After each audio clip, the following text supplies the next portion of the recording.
La siguiente transmisión es apta para toda la familia. Contiene closed caption y es financiada con recursos del Fondo Único de TIC.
A continuación, se dirige a ustedes el señor presidente de la República, Gustavo Petro Urrego.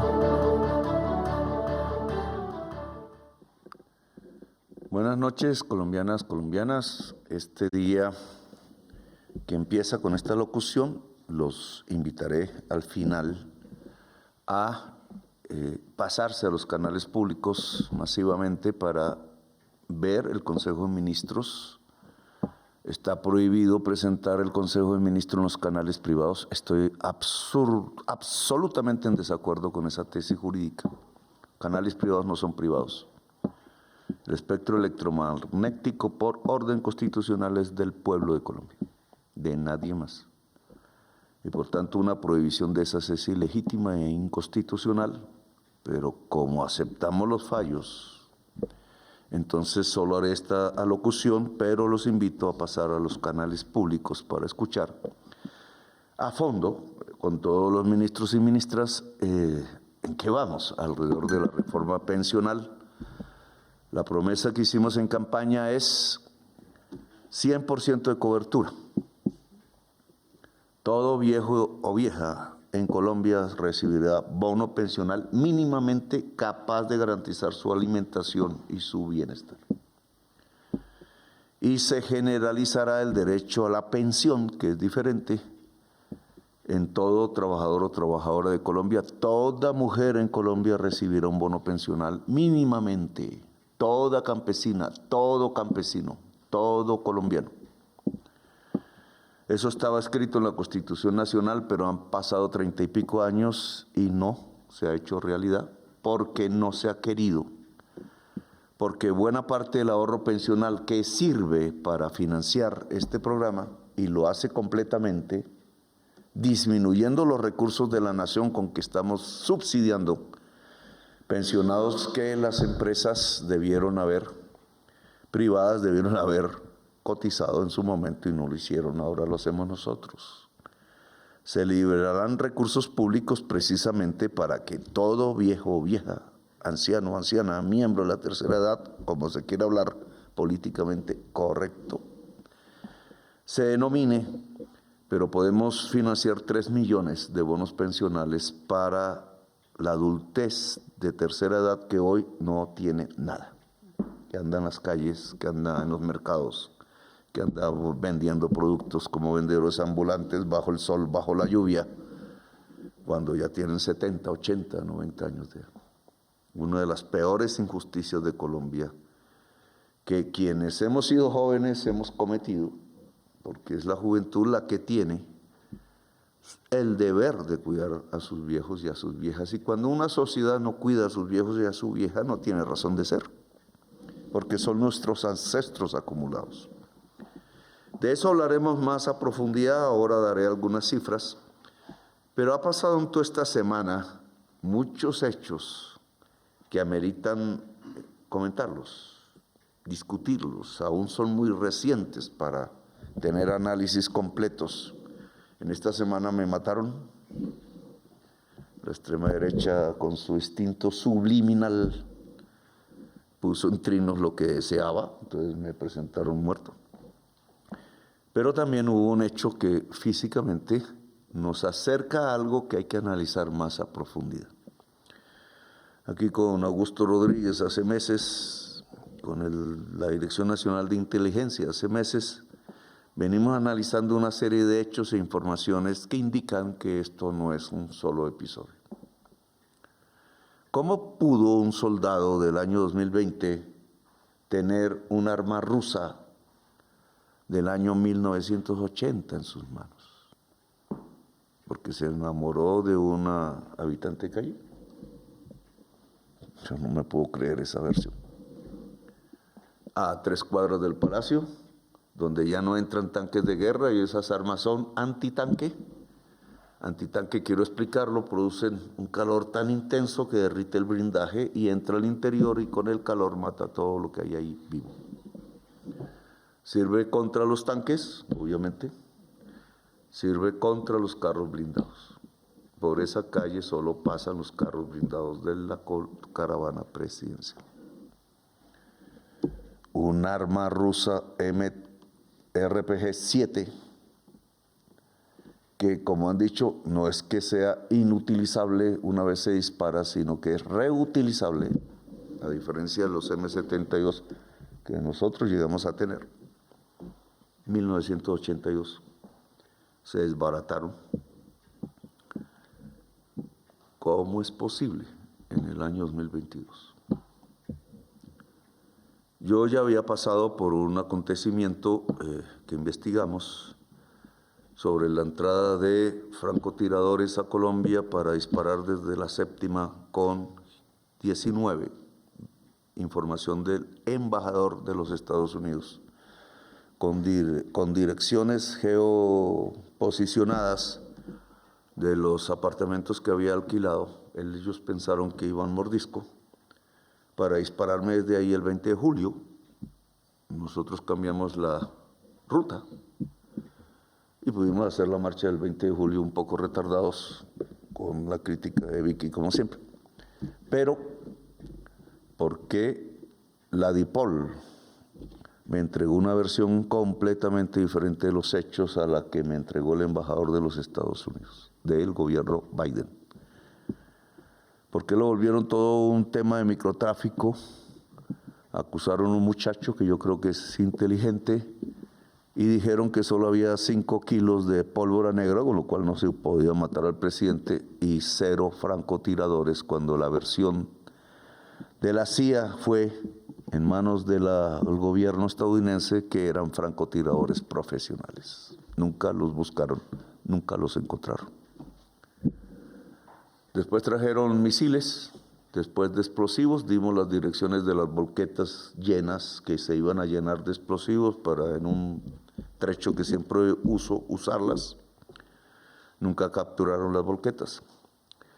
Después, los misiles, los hechos de la COP16, donde efectivamente dimos la zona exacta donde estaba el misil, y los grupos que sí eran de Iván Mordisco, capturando camionetas y oficiales blindadas, porque pensaban ponerlas llenas de explosivos en la entrada de la COP16, con destino al presidente de la República. Esos sí se capturaron con el ejército. Y el ejército rodeó la zona de los misiles. No pudo retenerlos, hasta la fecha no sabemos dónde están. O más o menos sabemos. Necesitan de temperaturas específicas. Es posible que ya se hayan dañado si no los enterraron y los pusieron sobre temperatura específica y los dejaron en el calor de las sabanas de Córdoba y de Sucre. El último hecho es este. Y entonces, si nuestra investigación tiene acicate en la realidad, esto viene de Dubái, de la Junta del Narcotráfico. ¿Quién es la Junta del Narcotráfico? No es un cartel colombiano. Hace mucho los colombianos dejaron de tener el control sobre el narcotráfico de cocaína. Solo ponen los muertos, los muchachos con fusiles, el control del territorio, la hoja de coca, y la riqueza se va para Dubái, la riqueza se va para Miami, para Madrid, para otros lugares. Los dueños del narcotráfico son albaneses, croatas, serbios, franceses, holandeses, latinoamericanos, uruguayos, paraguayos, colombianos, centroamericanos, mexicanos, muchos norteamericanos. Todos los capos que capturamos en Medellín, generalmente gozando de la vida, son extranjeros, no colombianos. La Junta del Narcotráfico se reúne en Abu Dhabi. El señor que capturaron de origen albanés, colombo-albanés, en Venezuela, burla de la prensa de aquí. Investigamos dónde cogió el arma que tenía en su poder, y el arma se la entregó un capitán de la Armada Nacional colombiano, por cesión, una cosa que no sabía que existía, que se podían ceder las armas. Puede que sea inocente, puede que no. Acaba de estallar una bomba contra el ejército mexicano en Michoacán, con unos muertos ahí. El ejército, en su acción fue y capturó los posibles actores del explosivo. La mayoría son exmilitares colombianos y hay unos activos. Esta noticia la tiene la prensa, pero no la ha publicado. Estamos exportando mercenarios a la mafia está contratando la violencia colombiana. La Junta del Narcotráfico está decidida a hacer de todo el continente americano un espacio de violencia en la captura de sus riquezas que se quedan en países extranjeros. Le he pedido a varias autoridades iniciar la persecución de la Junta del Narcotráfico, que tiene control aquí en Colombia sobre el Clan del Golfo y sobre la gente de Iván Mordisco, del cual no sabemos si está vivo o muerto. Sobre varios narcotraficantes colombianos, y tiene muchísima influencia en la Fiscalía General de Colombia para garantizar su impunidad, y sobre organismos del Estado que deben perseguirlos, pero no los persiguen. 3 esmeralderos han muerto fusilados por francotiradores en Bogotá por ellos. El presidente se les ha convertido en enemigo porque cambió la fiscalía. Y aunque la fiscal general de la Nación no pone mucho cuidado a esto, esa es la fuente de la amenaza. Porque tenían incidencia en la cúpula de la fiscalía, porque habían fiscales exportando cocaína y controlaban el puerto de Buenaventura. Nosotros hemos venido destruyendo eso, a veces sin saberlo, pero cada vez con más sapiencia. Y Colombia debe liberarse de las mafias y de la cultura mafiosa para ser un gran país en el medio de esta belleza, alrededor del pensamiento y del conocimiento, no alrededor del traquetismo que se está devorando nuestra juventud sin razón de ser. Por eso vamos a librar hasta el final nuestra lucha, porque me he convertido en el enemigo de ellos. Las extremas derechas de Colombia, neonazis les llamo, porque son neonazis, en una red muy internacional tratan de sacar provecho de estas circunstancias. Es probable que se financien con estos recursos en el mundo. Y entre esos han logrado una red con la extrema derecha norteamericana y preparan una especie de atentado jurídico contra el presidente de Colombia. Y no voy a mencionar los nombres propios de quienes están ahí, ya lo haremos después. Pero al presidente de Colombia no se le puede manejar como al señor Noriega, tratando de parodiar el proceso, porque somos lo contrario. Para ello están usando, y ese ha sido un error mío que tengo que publicar aquí, una serie de agentes de inteligencia colombianos que se dedicaron a buscar al señor Diego Marín. El señor Diego Marín es el mayor contrabandista del mundo y lavador de activos, colombo español. Yo le pedí al presidente Pedro Sánchez, estando él refugiado en España, porque alguien le comentó que lo íbamos a capturar en Colombia, que nos ayudara a su captura y lo logró.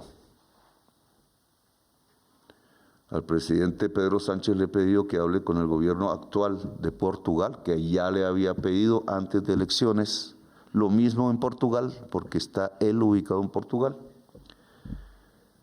Y va a tratar de ayudarnos con un objetivo, que el señor Marín venga aquí a pagar sus penas y cuente toda la verdad. Toda, cualquiera que sea. Sabemos que el señor Marín intentó en campaña infiltrar a través de mis familiares la campaña y nunca pudo. Hasta incluso cuando entró los 500 millones famosos, se los hicimos devolver al que los recibió y hay video.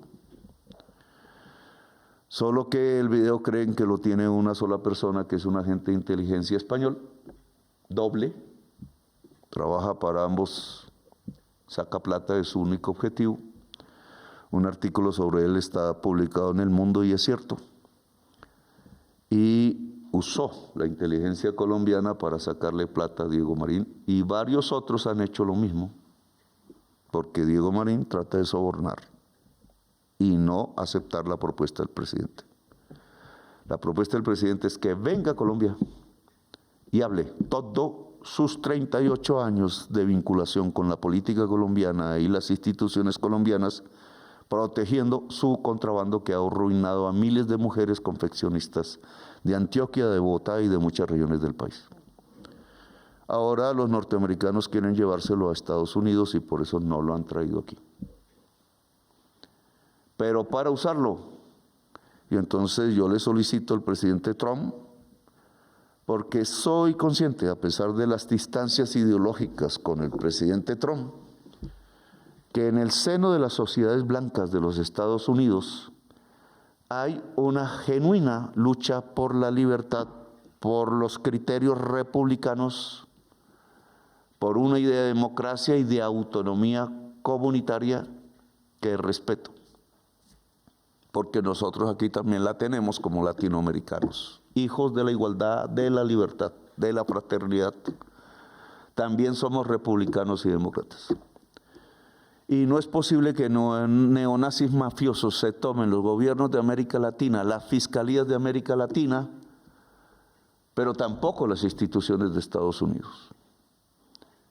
Y el presidente Trump es un consejo, igual tenemos que hacerlo nosotros, tenemos que saber bien, no lo que diferencia a la izquierda y la derecha, que se sabe, sino lo que diferencia a los republicanos de las mafias.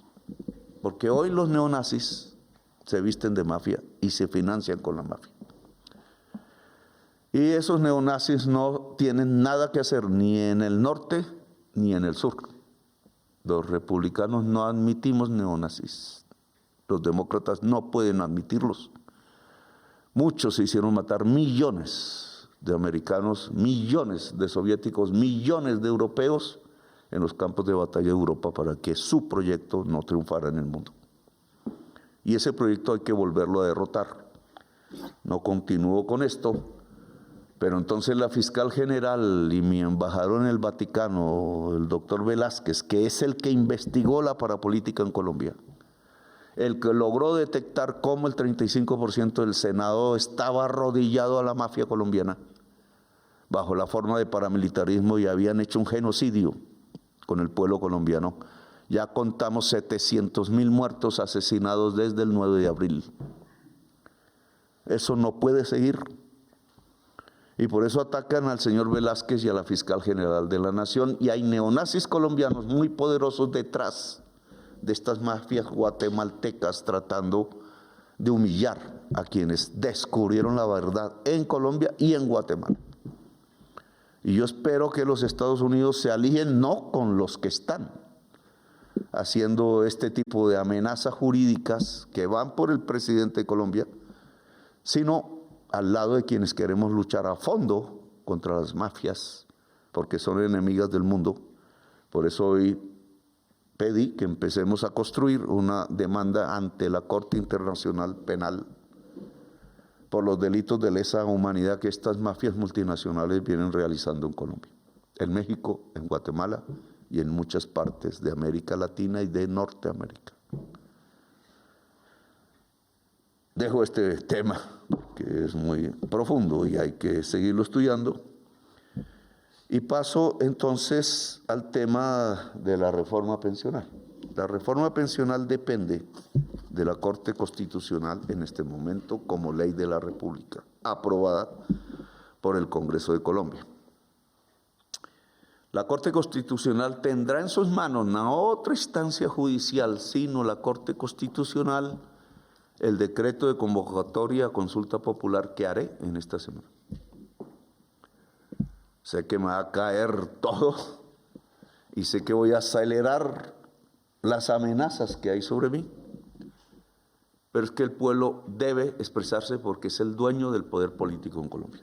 No hay ningún otro dueño. Y lo que hizo el senador Cepeda fue una vagabundería con el pueblo. Y su votación es ilegítima, porque nunca puso a discutir al Senado de la República el concepto, favorable o no, de la consulta popular. Se le olvidó. Por eso un congresista de la oposición votó sí. Y le voltearon el voto, como no, pero ya después de que había votado la votación y se había elevado, por eso sí ilegítima, y no dejó votar a 3 senadores que estaban en la plenaria y querían votar sí. Luego, si se hacen las cuentas, quien ganaba la consulta popular, si se hubiera hecho como se debía hacer, bajo las normas de la ley quinta, la votación, pues hubiera ganado el pueblo. Y hubiera perdido Cepeda, que por alguna razón, por baja política, por decadencia política, cree, con otros congresistas y fuerzas políticas, que al pueblo no se le debe convocar porque creen que son los dueños de Colombia. Mi misión es decirles y hacer que el dueño de Colombia sea el pueblo de Colombia. Y habrá un proceso largo, sí, pero nos mantendremos firmes con la bandera en alto hasta el final. El pueblo de Colombia debe expresarse sobre la reforma laboral, sobre las relaciones de neoesclavismo que están construyendo entre trabajadores y empresarios, y algunos se creen el cuento. Debo informar que la Organización Internacional del Trabajo, en el día de ayer, expresó un comunicado oficial apoyando la reforma laboral, pensional. Son los representantes del empresariado mundial, junto a los representantes del trabajo mundial, diciendo que la reforma pensional es válida, es de alta calidad, se acoge a los principios universales actuales de los derechos de las gentes alrededor de la pensión. Ahora le toca a la Corte Constitucional decir si la UIT está equivocada o no. Como sabemos que la reforma laboral tampoco está equivocada, pero intentan destruirla, porque el artículo sobre las horas extras que aprobó la Comisión Cuarta del Senado, en medio de los artículos nuestros, songo sorongo, elimina y vuelve inocua todos los artículos de la reforma laboral hasta ahora aprobados en Cámara y en la misma comisión. Porque si se puede contratar por horas, ¿cuál salario mínimo? Es el salario de las horas. ¿Cuál jornada diurna o nocturna? Es el salario de las horas. ¿Cuáles festivos? Es el salario de las horas. ¿Cuál estabilidad laboral en Colombia si se contrata por horas? ¿Cuánto acoso van a desarrollar? Eso se llama neoesclavismo. Y lo aprobó la Comisión Cuarta de Senado. Pues nosotros no podemos, porque la Constitución lo prohíbe, el neoesclavismo. Solo que se ha cambiado ya el espíritu de la Constitución, lamentablemente. Ya no se habla de Estado social de derecho. Los magistrados hablan de Estado de derecho. El Estado de derecho lo derogamos. Lo que se aprobó en la Constituyente es Estado social de derecho. ¿Qué es la diferencia? Que como el Estado de derecho hay que obedecer las normas construidas democráticamente y bajo el objetivo de la igualdad en Colombia y la libertad. ¿Cómo puede haberse aprobado hace 30 y pico años un concepto como el Estado social de derecho que habla de igualdad y ser hoy, 30 y pico años después, uno de los países más desiguales socialmente de la tierra? Solo hay una explicación. ¿Cómo es que existiendo el concepto de Estado social de derecho ordenado por la Constituyente del 91 y el pueblo de Colombia, entonces estamos al borde del neoesclavismo, de acuerdo a lo aprobado por la Comisión Cuarta de Senado? Solo hay una razón: fue cooptada la Constitución de Colombia, transformada de facto por una clase política y económica que no sabe de Estado social de derecho, que no sabe de igualdad, que no sabe de libertad, que no sabe de lo que es un derecho universal. El derecho al trabajo y a la estabilidad laboral, dice la Constituyente, es un derecho universal para todo y toda colombiana.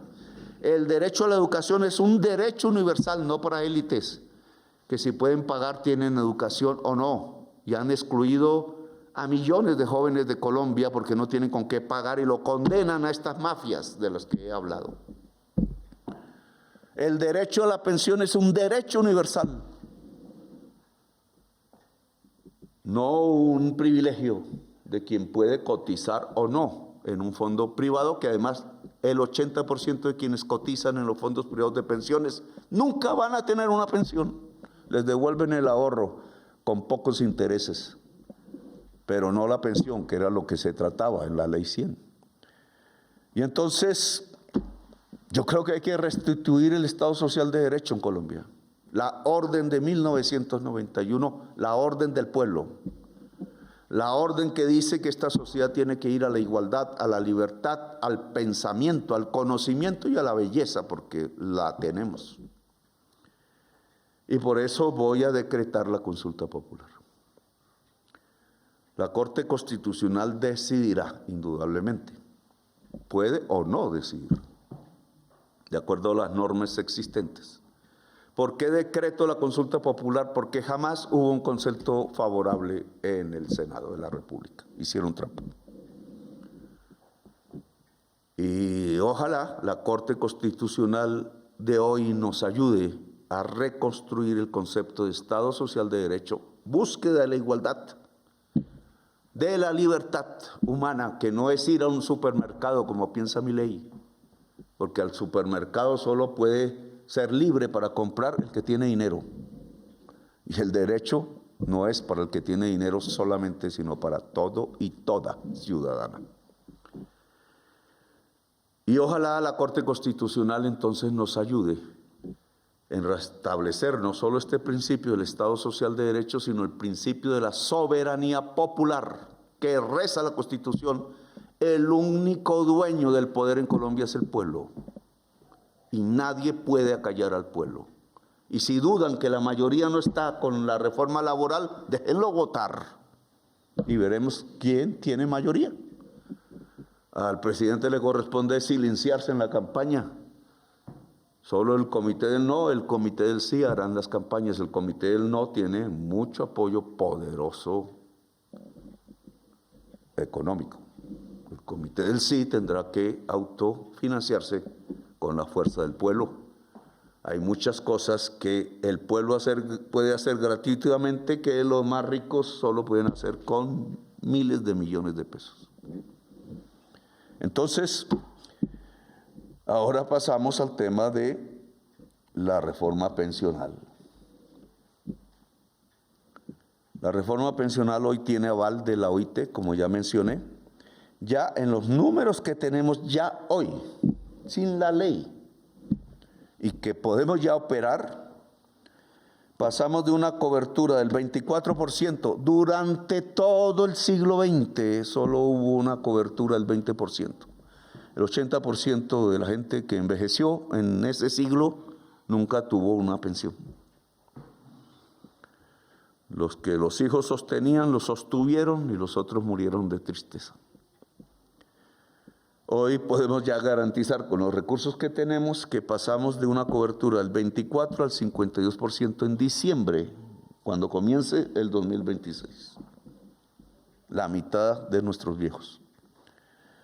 Hoy podemos garantizar que siendo la pobreza extrema en la tercera edad del 7,7% extrema, será del 2 y tenderá a 0. Eso se llama salir de la pobreza. Hoy podemos garantizar ya cosas que hay que hacer de una. Pero indudablemente se necesita la ley y la ley depende de la Corte Constitucional. Ojalá, solicito, no tengo ningún dominio de la Corte, nos acompañe en esta hermosa tarea de reconstruir el Estado Social de Derecho y la igualdad social y un país para nuestros viejos y nuestros niños, aislados de la cultura traqueta y codiciosa, y nos acompañe en la tesis, pues, de ser iguales ante la ley, de poder tener cualquiera, rico o pobre, una posibilidad de vejez digna, de morir con una sonrisa, porque todos moriremos, de ser algo valioso para cada familia de Colombia si se envejezcan los huesos y los músculos. Nunca se envejecerá el pensamiento, la poesía y la alegría. Y ahí está acumulada la historia de Colombia, la cual es orden de la ley, debe ser enseñada en toda Colombia. El arte y la música, la educación física, los algoritmos de la inteligencia artificial y la historia. Los alcaldes no pueden sacarle la mano a la ley. Hemos aumentado de 50 a 70 billones el presupuesto. Plata hay. Deben haber muchísimos más profesores y profesoras de estas materias ya enseñando. Y he ordenado que se haga una auditoría para saber si la plata se perdió. Porque esa plata, 20 billones de pesos, deben ser miles de profesores y profesoras en educación física, en música y arte, en algoritmos de la inteligencia artificial y en historia, en toda parte de Colombia, en todo municipio, en cada colegio público de Colombia. Bueno, los invito al Consejo de Ministros, salimos ya para allá, a los canales públicos para ver en qué va exactamente con sus números la reforma pensional de Colombia. Gracias, muy amables.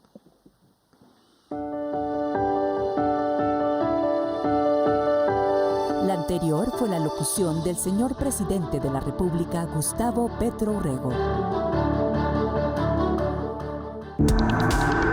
Este contenido fue financiado con recursos del Fondo Único de TIC.